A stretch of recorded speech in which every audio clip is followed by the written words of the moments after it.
Bonjour et bienvenue dans ce point bourse du 10 novembre 2022. Je rappelle que les informations et analyses données sur cette chaîne sont données à titre indicatif et ne peuvent pas être considérées comme un conseil en investissement.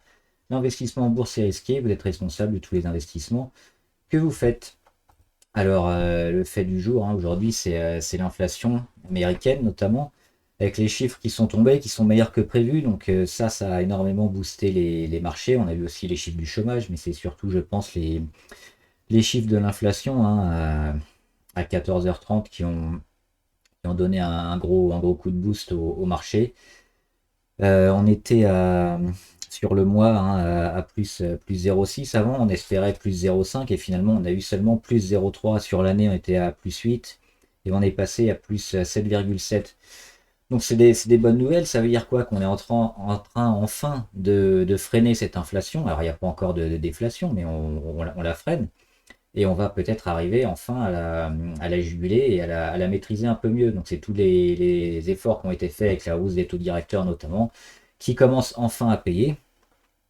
Il serait temps. Donc ça, le marché le voit d'un très bon œil.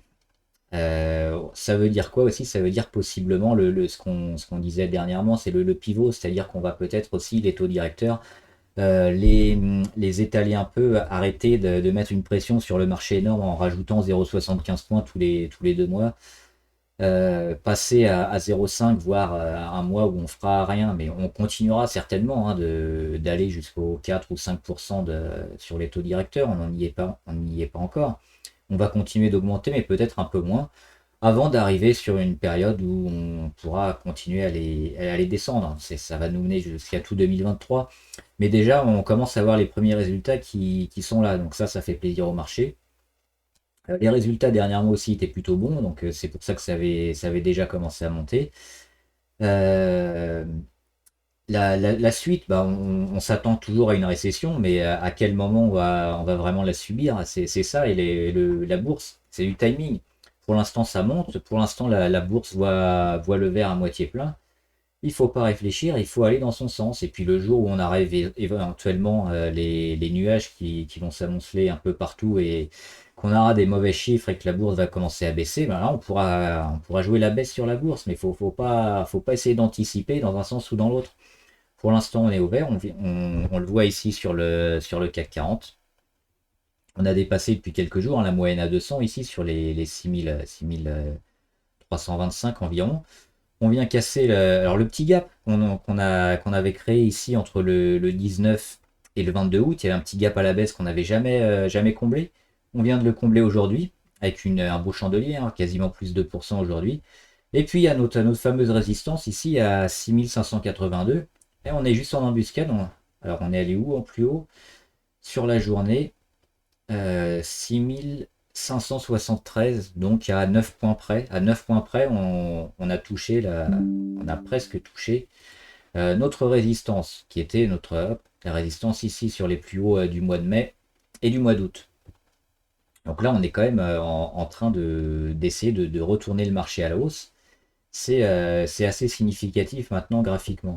Alors, petite zone quand même de résistance ici, de turbulence. On va voir ce qui va se passer c'est demain et puis la semaine prochaine, parce que c'est pas certain qu'on continue de tout casser, mais on est quand même bien orienté. Ce qui est important surtout, c'est ce qu'on disait, les supports. Quel support on va avoir quand on va avoir fini ce run? Est-ce qu'on va revenir sur les 5700, les 6089? On est plutôt bien mis là, avec ces bonnes nouvelles qui arrivent. Les 5700, on ne devrait pas les casser normalement, ça c'est quasiment acquis. Mais on aura certainement un pullback et puis un retour vers les 6100, 6200 qui sera intéressant de voir. La deuxième chose aussi, c'est le jackpot sur Téléperformance, parce qu'on l'avait joué à la baisse, j'en avais parlé hier, j'en avais parlé aussi la semaine dernière. Graphiquement, c'était pas terrible. Est-ce que alors certains avaient déjà sorti des annonces sur Téléperformance. On va rappeler ce qui s'est passé. Il y a des fuites comme quoi Téléperformance donc était en charge notamment de vérifier un peu les vidéos, notamment sur TikTok et autres, alors déjà pour des salaires assez bas, autour de 10 $ par jour. Euh, et ben, ce personnel était quand même soumis à des images assez violentes, des images de violence, des images aussi de pédophilie. Donc ça, c'est quand même assez grave comme accusation, et ça, ce serait apparemment vrai. Et en Colombie, hein, c'était dans le secteur de la Colombie, mais c'est un secteur qui est quand même assez important pour Téléperformance. Donc ça fait grand bruit. Le titre a chuté, on va le voir tout à l'heure, et on va en reparler. Donc c'est ces deux événements-là aujourd'hui, à la fois l'IPC et puis la grosse chute de Téléperformance. Le CAC, donc plutôt positif. Il ne faut pas jouer contre le marché, toujours être dans le sens du marché parce qu'il a raison. Donc là, le marché est plutôt ouvert. C'est le moment de s'investir. On va regarder juste les marchés US. Alors le Dow, ça c'est hier, mais aujourd'hui le Dow il explose. Il a pris quasiment 3% à la mi-séance. Il est à 33 477. C'est-à-dire qu'il est juste ici, sous les Bollinger. Donc il est au-dessus de sa petite ligne ici à 3271. Hein, il est passé au-dessus. Donc comme le CAC qui passe au-dessus de sa moyenne de 200. Et lui, il passe au-dessus de la résistance, contrairement au CAC. Alors il en a une deuxième ici qui sera à peu près identique au CAC sur les 34 200. Donc c'est vraiment le même scénario pour les deux marchés français et américains. Et on va regarder le Nasdaq. Alors le Nasdaq qui avait un peu plus de mal, hein. Il y a les élections américaines aussi, donc avec la vague rouge qu'on attendait, hein, la vague pas des démocrates, des républicains, c'était un peu moyen, hein. Normalement, le président en place a plutôt tendance à perdre du poids pour les mi-termes, hein, les élections de mi-mandat. Et là, ils ont plutôt bien joué le coup. Et ils sont à coude à coude. Les deux sont quasiment à égalité. Alors les républicains, avec Trump et autres, hein, devraient être à peine majoritaires au Sénat. Il y a encore quelques États clés, mais ils devraient prendre la majorité pour un poil. Donc il y a un résultat un peu entre deux. Et oui, donc le Nasdaq, si je le trouve, il est là. Le Nasdaq, il a complètement explosé. Alors lui, il a pris plus 6%. Alors c'est pareil, c'est toujours à relativiser et à pondérer avec ce qui se passe. On prend 6%. On a déjà eu des belles hausses comme ça. On les voit ici au mois de juillet. On a fait des hausses super, mais on a tout rendu et on a continué d'enfoncer. Là, c'est pareil, on prend 6%. On fait un gap énorme à l'ouverture, notamment dû au chiffre de l'inflation. Mais si on regarde le graphique, on est encore nettement en correction. On le voit, c'est toutes ces moyennes, et puis la moyenne à 200 qui est encore ici sur les 13 000, un peu en dessous. On est en train de jouer le support, hein, le support des 11 000. Il est ici. On a été un peu en dessous sur les 10 600, et on joue le support des 11 000 surtout. Donc oui, bonne nouvelle. Donc petit rebond un peu euphorique, ça peut durer quelques temps, mais sur le Nasdaq en tout cas, on est un peu plus loin de retourner véritablement le marché, comme on le voit sur le CAC. Le DAX aussi, le DAX a marché énormément aujourd'hui. Je fais pas souvent l'Allemagne parce que je suis pas très acheteur sur les valeurs allemandes. Et oui, le DAX a aussi explosé aujourd'hui, le CAC, le Dow, qui eux sont en train de retourner le marché. Alors le Nasdaq, on sait, avec cette période de récession, ils vont certainement avoir un peu plus de mal que les marchés traditionnels. Donc ce qui explique que le niveau soit encore un peu plus bas pour l'instant. Mais le jour où on aura des bonnes nouvelles, on pourra revoir les valeurs techno. Allez, on regarde les valeurs les plus intéressantes. On va commencer par Téléperformance. Pardon, j'en ai parlé en préambule, hein, Téléperformance avec leurs soucis. Donc on l'avait joué à la baisse, hein, ici. Moi j'étais déjà en short depuis quelques jours, alors pas sur Téléperformance même, mais sur des produits avec sous-jacent, donc avec effet de levier, beaucoup plus important, donc ce qui explique le jackpot, parce que là avec des pourcentages comme ça, moins 30, qu'on multiplie par 10, 20 ou 30, on double, on triple la ligne assez rapidement. Donc c'est un trade exceptionnel, hein, qu'on n'a pas malheureusement toutes les semaines. Les volumes sont énormes. Le prix, la cotation a été suspendue, hein, sur Téléperformance. On va le regarder en minutes. Alors voilà, donc déjà à l'ouverture, on a perdu, on va regarder, on a perdu environ 5%. Donc c'était pas encore la catastrophe, mais c'était déjà pas terrible. Et puis après, on a continué, on a enfoncé tout.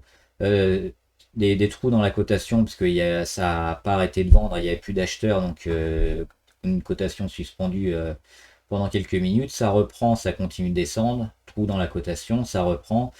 Et puis Téléperformance a demandé l'arrêt de la cotation, hein. Donc là, il était 11 h à peu près, 11h02 la dernière cotation, et on était sur les 176 environ. Alors après, il y a eu d'autres échanges où ça a un peu monté. Téléperformance a annoncé aussi qu'il voulait racheter et profiter de cette occasion pour racheter pour 150 millions d'euros d'actions.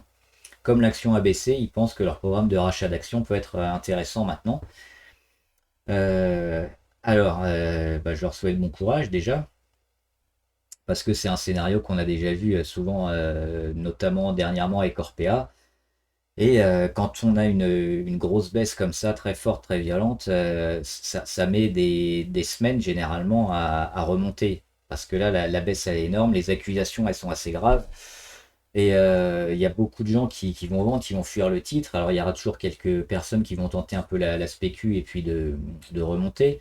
C'est pas impossible que ça remonte rapidement, mais il y a plus de chances toujours que quand on a des gros trous comme ça et des scandales. On l'a vu encore avec Orpea, hein, ça descend. Et alors, il y aura peut-être un petit rebond demain ou lundi quand ça va reprendre la cotation, mais ça va être très compliqué. Donc pareil, là, on peut pas sortir pour l'instant parce que comme il y a une suspension de cotation, bah, que ce soit le titre en lui-même ou les autres produits qui sont sous-jacents à Téléperformance, bah, on peut pas non plus les vendre ou les acheter en ce moment. Donc faut attendre et puis espérer qu'il n'y ait pas trop de volatilité à la réouverture pour naviguer un peu à vue. Mais là déjà, si vous m'aviez suivi, bah, sur le short de Téléperformance, c'est un jackpot énorme aujourd'hui. On va regarder quelques autres valeurs, hein. La plupart montent, alors pas toutes. Comme d'habitude, hein, quand ça marche bien, on a généralement les valeurs de défense, un peu les valeurs défensives qui marchent moins bien. Donc là, c'est encore le cas. ABV qui monte bien, on l'avait repris, hein, une nouvelle ligne à nouveau sur les 145, elle continue de monter. Et si on dézoome, cassure d'oblique, elle retravaille les moyennes mobiles. Et puis là, on est au-dessus de tout, hein, au-dessus de la moyenne à 200. C'est pour ça qu'on l'avait pris ici. Retour sur la moyenne à 200 qui est toujours ascendante et qui monte. Donc toujours intéressant à voir. On va faire rapidement les technologiques, mais il y a quand même un petit bémol, hein. Alphabet ils prennent 7%. Oui, mais on regarde le graphique, on est allé bien bas. Est-ce que c'était le point le plus bas vraiment? Quand on voit tout ce qui nous reste à passer avec la force vendeuse qu'on a sur les technologiques et la possible récession, alors même si déjà on a passé l'inflation qui va se calmer, euh, c'est pas ce qu'il y a de plus prudent. Alors ça peut rapporter évidemment, plus c'est risqué, plus ça rapporte. Si on le prend maintenant, les valeurs techno, et qu'effectivement on est arrivé à un plus bas, oui, ça va valoir le coup, mais c'est des valeurs qui sont quand même assez spéculatives maintenant. Donc à prendre en connaissance de cause. Il y a beaucoup à gagner, il y a beaucoup à perdre aussi, parce que si on revient ici sur les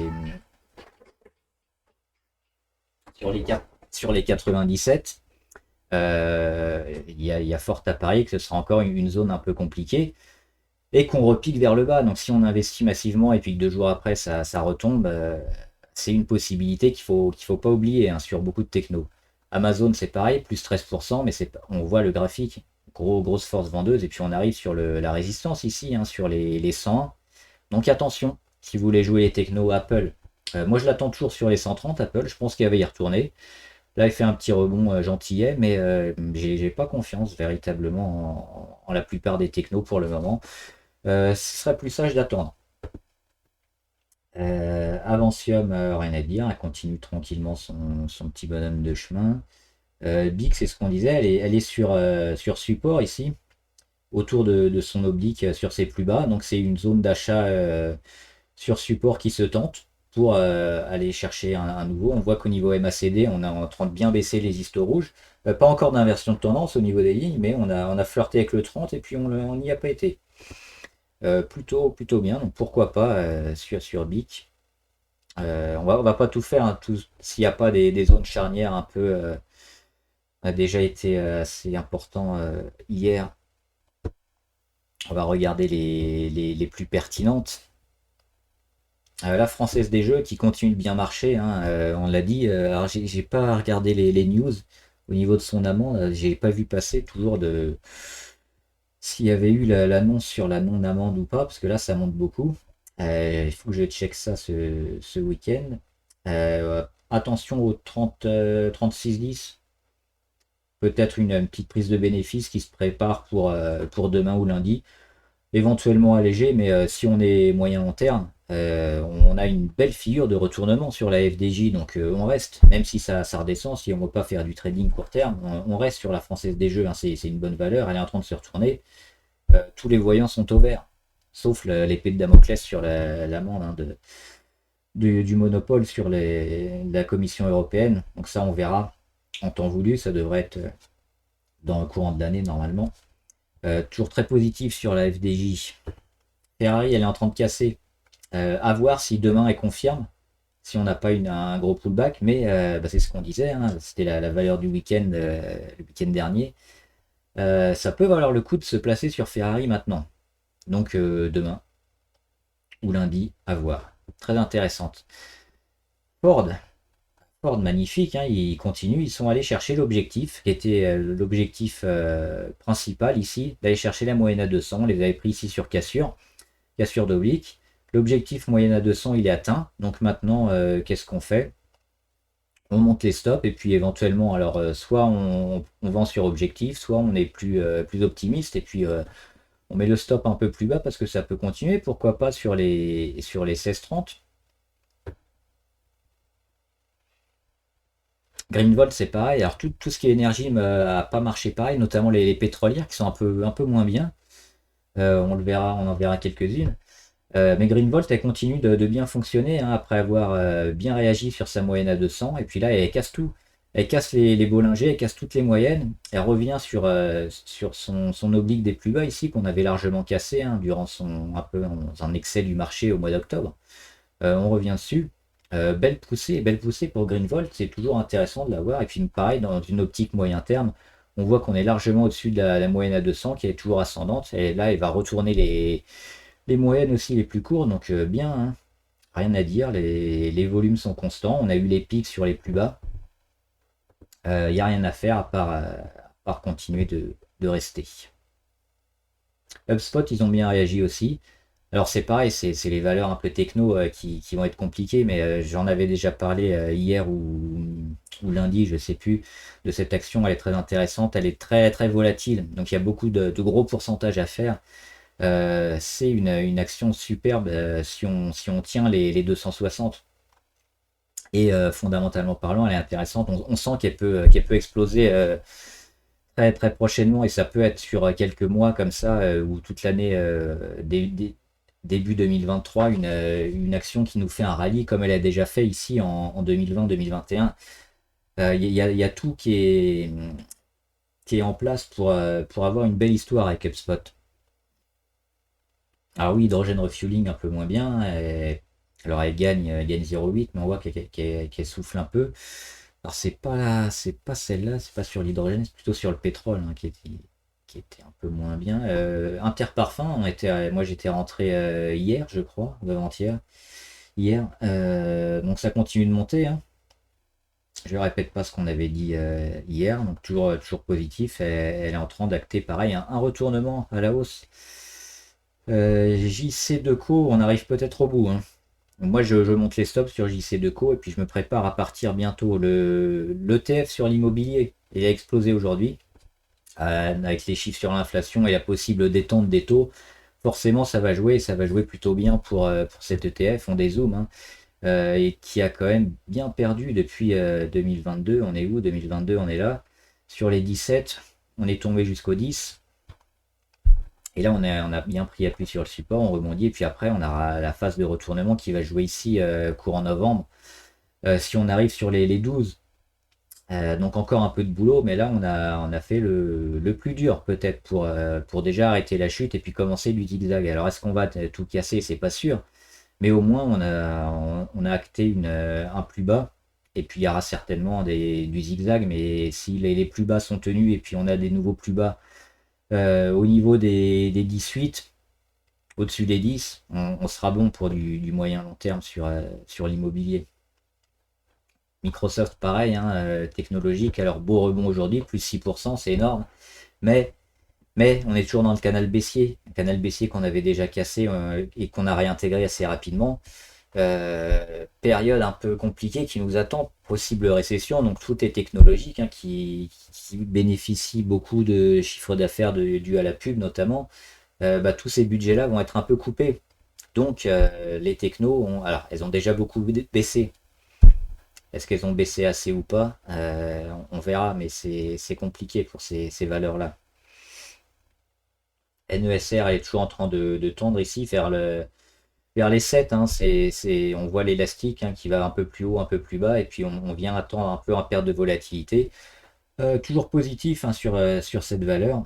Il faudra recasser une nouvelle fois les 7,45, mais là, le fait qu'on tienne bien, et puis qu'on tienne surtout au-dessus des 6,50, c'est cette zone-là, hein, qu'on a cassé à la hausse. Et puis là, on les tient, on a eu une belle mèche basse. On tient les 6,50, c'est racheté ici sur les moyennes, on commence à perdre un peu en volatilité, donc c'est des bonnes nouvelles. C'est des bonnes nouvelles pour l'action. Netflix qui n'a pas comblé le gap, dommage. Moi, je ne suis pas rentré dessus. Parce que j'aime bien qu'on comble le gap avant, j'aime pas trop avoir cette menace. À voir, parce que là, elle se relance bien. Donc, toujours pareil, à court terme, il y a toujours cette petite épée de Damoclès, le gap qu'on peut aller recombler, mais à moyen terme, on vise les 330, donc plutôt positif aussi. Après, la porte d'entrée ici, pas forcément la meilleure, parce qu'on aura peut-être un peu de construction. Retour ici sur les 247 avant un nouveau départ. Ou pas, donc ça pourra monter. Donc c'est pour ça qu'on est entre deux. Donc j'hésite quand c'est comme ça à investir assez massivement. Nvidia, pareil, un gros boost d'Nvidia, plus 10%. Le but, c'est toujours pareil, hein, la moyenne à 200 ici et le haut de son canal haussier sur les 180. Donc bien orienté Nvidia. Renault, on l'avait dit hier ou il y a 2 jours, pareil, ici c'était une belle porte d'entrée, hein, si vous n'étiez pas dessus, autour des 29-30, et ben, c'est exactement ce qu'elle a fait. Gros chandelier rouge hier, et puis aujourd'hui on rebondit dessus, un beau chandelier vert. On repasse au-dessus de la plupart des moyennes, et puis on est toujours dans notre canal haussier sur Renault, donc c'est toujours bon. Ruby, pareil, qui va chercher sa moyenne à 200, alors elle n'arrive pas à la remonter, mais la belle montée en escalier est quand même assez impressionnante sur Ruby. Toujours très positif, pareil, sur cette valeur. Niveau indicateur, on surveille le RSI, hein, 64. On espère toujours qu'elle vienne casser les 70 et qu'elle explose un peu, parce que ça nous permettrait de nous mettre au-dessus de la moyenne à 200, aller acter un retournement moyen-long terme, et puis attaquer la résistance à 25. On en est tout proche. On a eu des beaux volumes là sur ces 2 derniers jours. On monte les Bollinger, on n'arrive pas à aller au-dessus, hein, juste c'était le 31 octobre et le lendemain, le 1er novembre, on était au-dessus des Bollinger. Là, on est toujours proche, on est dans le haut. Il faut continuer à faire ce genre de choses et on sera pas loin de mettre le RSI au-dessus des 70. Safran, bah, comme Téléperformance, hein, je suis toujours en short dessus et j'espère que ça va aller vers le bas. Si on regarde les indicateurs, c'est plutôt bon. MACD, on a eu l'inversion de tendance hier. On commence à voir les histos rouges aujourd'hui. Le prix, il est en train de se stabiliser ici sur une zone entre 112 et 115, 114, 115. Ça devrait aller vers le bas normalement. Tout indique qu'on ait une correction.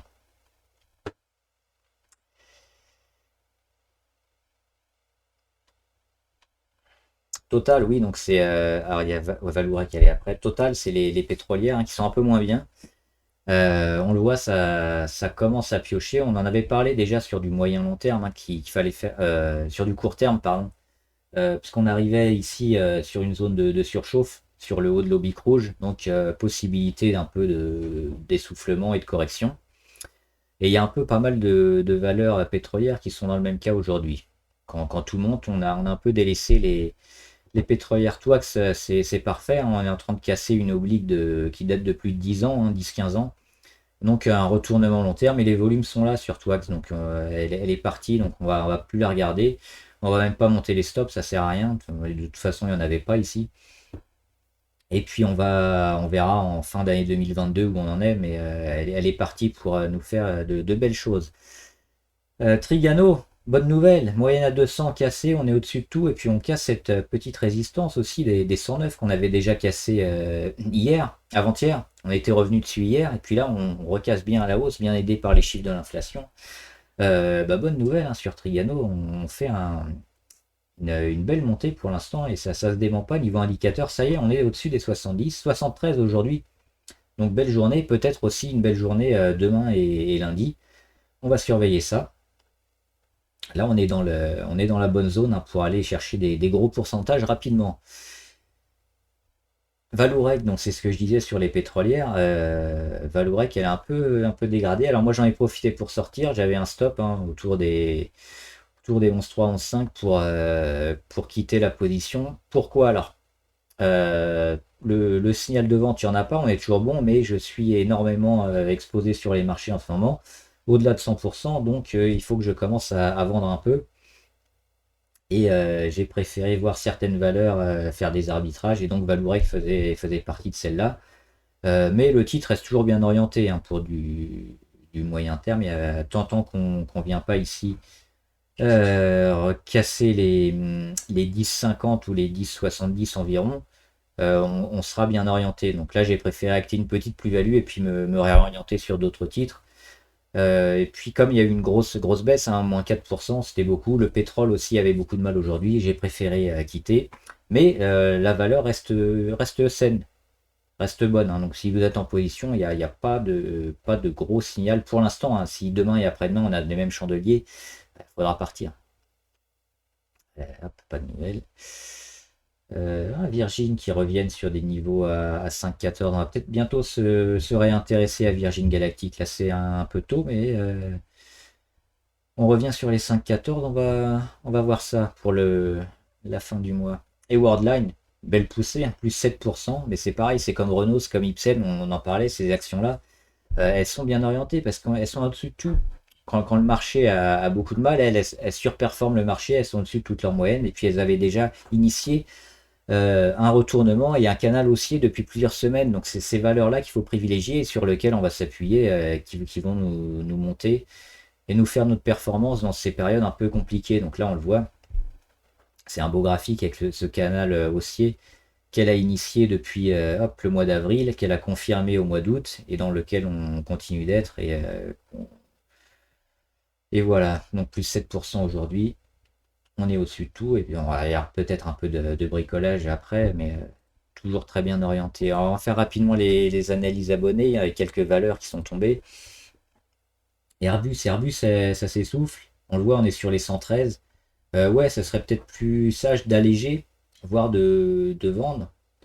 Euh, Inversion de tendance, on n'y est pas encore, on y est presque, on y sera demain. Donc à voir si demain on a la confirmation qu'on est sous les 113. Ouais, ça peut valoir le coup de jouer contre Airbus. Mais à attendre quand même un jour de confirmation. Là, on est toujours en surachat. On est à 74 niveau RSI. Euh, il y a toujours un risque que ça rebondisse ici sur les 113 et que ça reparte. Donc, attendre quand même la confirmation. Et puis, quand on voit que le titre un peu redescend sur les 100, 112, 111, on peut jouer contre le titre.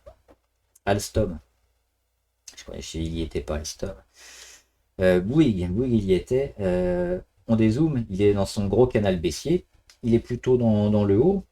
Est-ce qu'on a des zones intéressantes? On a peut-être celle-là. Cette zone-là, hein, sur les 30, 30,93, dont on se rapproche. Mais niveau indicateur, il n'y a pas grand-chose. Là, on est plutôt parti pour aller peut-être chercher ici l'oblique avant de repartir. Donc pareil, si on veut jouer contre Bouygues, peut-être attendre un petit peu parce que là, elle est bien orientée. On est au-dessus des 70 niveau RSI aussi. Il peut encore y avoir quelques beaux pourcentages à gratter sur Bouygues. Donc jouer contre Bouygues maintenant, peut-être attendre quelques jours. NJ. NJ, plutôt bien, parce qu'on a cette grande oblique là qui faisait véritablement obstacle, qu'on a cassé il y a une dizaine de jours. Et ça se maintient bien au-dessus. Les moyennes sont en train de se retourner à la hausse. Gros pic de volume. Les indicateurs sont plutôt favorables sur NJ. Alors, elle est peut-être assez haute, mais elle peut aller encore beaucoup plus haut. Moi, c'est parmi les valeurs comme ça qui sont un peu qu'on fait un gros run, je les trouve pas tant que ça en sur-régime NJ. Donc j'éviterais de jouer contre eux. J'avais déjà tenté ici, hein, pour vous rappeler si vous suivez les vidéos, on avait tenté un short qu'on avait quitté le lendemain parce on a eu une réaction immédiate. Et NJ, elle donne plus de signes positifs que négatifs pour le moment. Donc alors, rentrer maintenant, c'est toujours un peu compliqué. Mais si on est dessus, je conseille quand même de tenir parce qu'on est plutôt bien. Et puis si on veut jouer contre NJ, attendre un peu.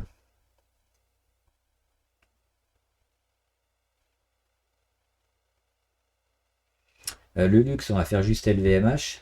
Il a cassé enfin sa petite résistance à 666, 667, juste aujourd'hui. Et on part en dessous, on finit au-dessus. Donc c'est pas véritablement un support qui est confirmé. Il faudra passer plusieurs jours au-dessus. Là, il n'y a rien. On verra demain et après-demain et lundi si ça se confirme.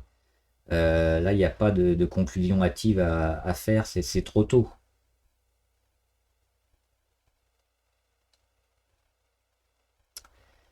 Et j'en avais encore une ou deux. Rheinmetall. Rheinmetall, non, parce qu'on est toujours sous les 171. Et tant qu'on n'a pas cassé ces 171, c'est compliqué. Alors oui, elle se maintient bien depuis le début septembre, mais on voit qu'elle a du mal à casser sa moyenne à 200, hein, qui est toujours à la hausse pour le moment. Donc ça, c'est un signe positif. Mais dès qu'on revient dessus, on repique vers le bas. Et là, on revient dessus sur la résistance à 171. Donc il faut véritablement attendre de recasser ce niveau-là pour avoir un signe positif sur Rheinmetall et se réarmer dessus, j'ai envie de dire. Parce que là, c'est trop tôt. Elle a fini sa correction, donc elle est en période de transition, Rheinmetall. Donc on fait rien, on observe. C'est intéressant d'observer ces moments-là quand on est véritablement sous des zones pivots qui sont bien marquées. Et sur Rheinmetall, c'est flagrant, donc rien à faire. La porte d'entrée, on l'aura ici, hein. Éventuellement jouer le support des 149 ou la cassure de résistance à 171. Mais entre deux, il faut éviter de prendre position. Et score, score. Alors c'est pareil, ils ont fait une grosse chute, fin de correction, alors une première ici, mais c'était un faux départ, un deuxième avec un vrai support sur le plus bas Covid à 13,87. On remonte, on vient travailler la moyenne à 50, donc c'est plutôt bien, mais c'est un peu comme les tech US qui sont en grosse descente et à une grosse force vendeuse, hein, grosse pression vendeuse sur le titre. Donc il faut s'attendre aussi quand on a des belles journées comme ça à avoir le retour de bâton le lendemain ou la semaine d'après. Le point positif, c'est les volumes. Des volumes énormes hier et aujourd'hui sur Score. Euh, mais on avait les mêmes volumes, hein, dernièrement et ça n'a pas permis au titre de repartir. On a un gap ici. On a un gap sur les 19,94, donc autour des 20. Et on a déjà une résistance avant sur les 18. Et tout ça avec des moyennes qui continuent de tomber. Donc oui, on peut le tenter, mais c'est pareil, c'est spéculatif, c'est risqué parce qu'on a une grosse force vendeuse. Et c'est pas forcément la meilleure des choses à avoir. Si on est en position, on doit toujours tenir, hein, parce qu'on est au-dessus des 70 niveau RSI. Donc si on l'a pris avant, on est bien. Par contre, pour le prendre maintenant, c'est toujours un peu compliqué, parce que là, on arrive sur des zones un peu tampons. Comment je vois l'avenir sur Score? Bah, ça va être sur pullback à chaque fois. Qu'est-ce qu'on va rendre? Là, on a bien marqué les 15,7 qui sont un plus bas à confirmer si on y revient ou si on revient au-dessus. Et après, il y a encore beaucoup de boulot. Donc, moi, je serais partisan d'attendre, hein, sur Score. Parce que graphiquement, elle est en construction et elle donne pas tout. On voit qu'il y a ce gros niveau à 18 qui pour l'instant fait obstacle, qu'il faudra casser et se maintenir au-dessus. Et là, on pourra se mettre à l'achat éventuellement sur cette valeur.